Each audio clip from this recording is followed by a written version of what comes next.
A blissful weekend in Winnipeg.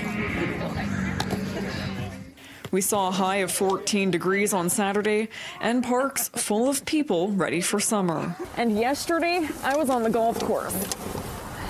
But not today.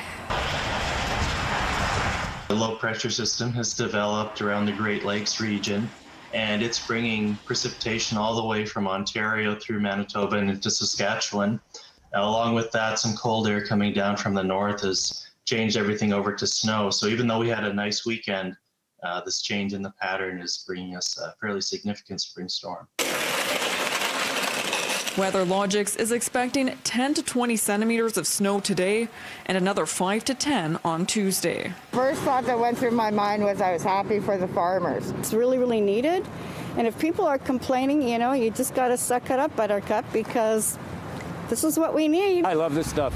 I don't mind this stuff. This is Winnipeg.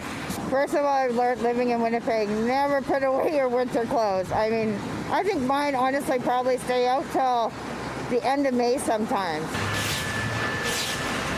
But the dramatic shift in weather causing headaches for some. I was actually helping a friend do his roof, right, because he had a leak in his house because of the weather. It's not exactly what we were expecting, but Kaylor says we should be back to some of our springtime activities by the weekend.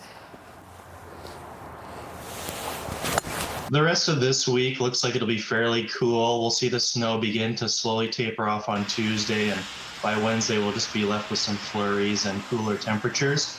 Then as we go into the later part of the week and into the weekend, we'll see a slow warming trend. As for weather, it'll truly be spring after this week's flurries. It's not impossible we get more snow before the spring is out, but it's unlikely we'll see another big storm like this one. In Winnipeg, Stefanie Lasuik, City News.